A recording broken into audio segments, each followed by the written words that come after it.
What up is Marcus? This is going to be a quicker video, but happy Monday, right after the Super Bowl. No more football until, well, I guess the combine and stuff like that, which is just a good 2 months away, so it's not too far away.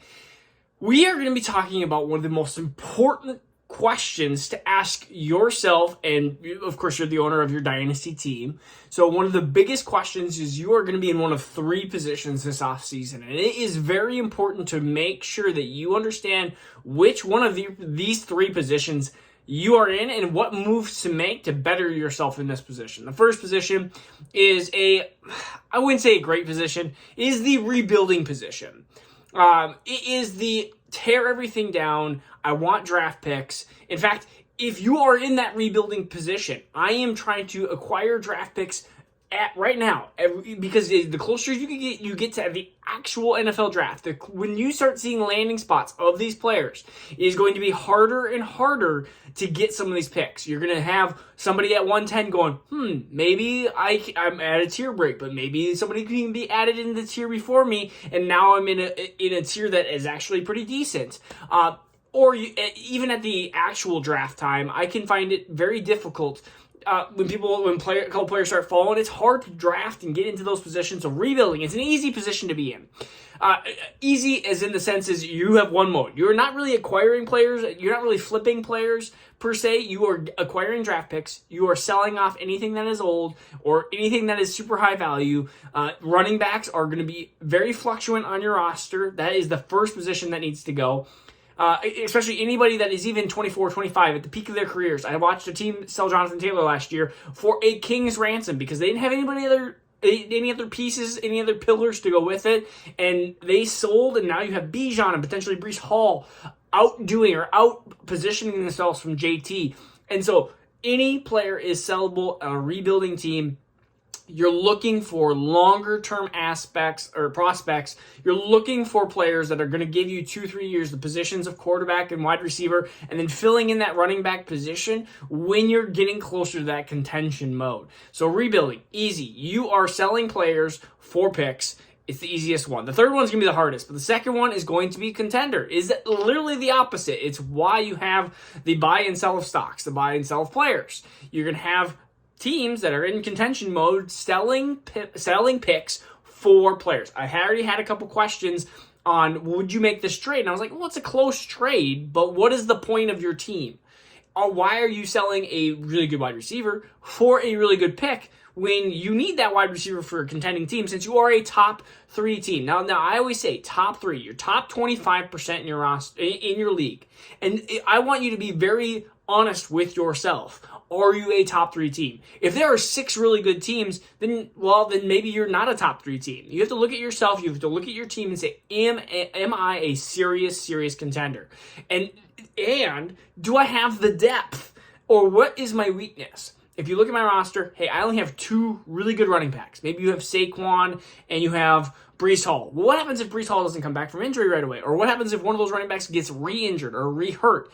Do you have the depth to and the amount of assets to acquire depth throughout the 2023 season? There's a lot of questions to be had. There will always happen. Injuries will always happen to a team. You want to make sure that you are not heavy loaded, and then all of a sudden you lose a couple players, and your team goes from a top 3 team to a bottom 3 team. I've seen that so much where a team has no depth. They lose a player or two. They go from team 3 out of 12 to team 9 out of 12, and they give up a top 4 pick for a player that really wasn't valued as the top 4 pick. They were more valued to a lower first or a high second.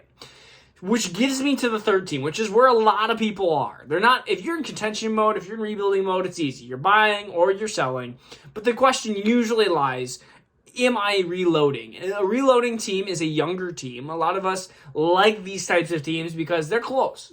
Do you have the Swifts? Do you have a top maybe 3-4 pick and you're trying to figure out, okay, do I need to sell that pick? Like, you're a reloading team. You're in that middle zone. You have a young roster.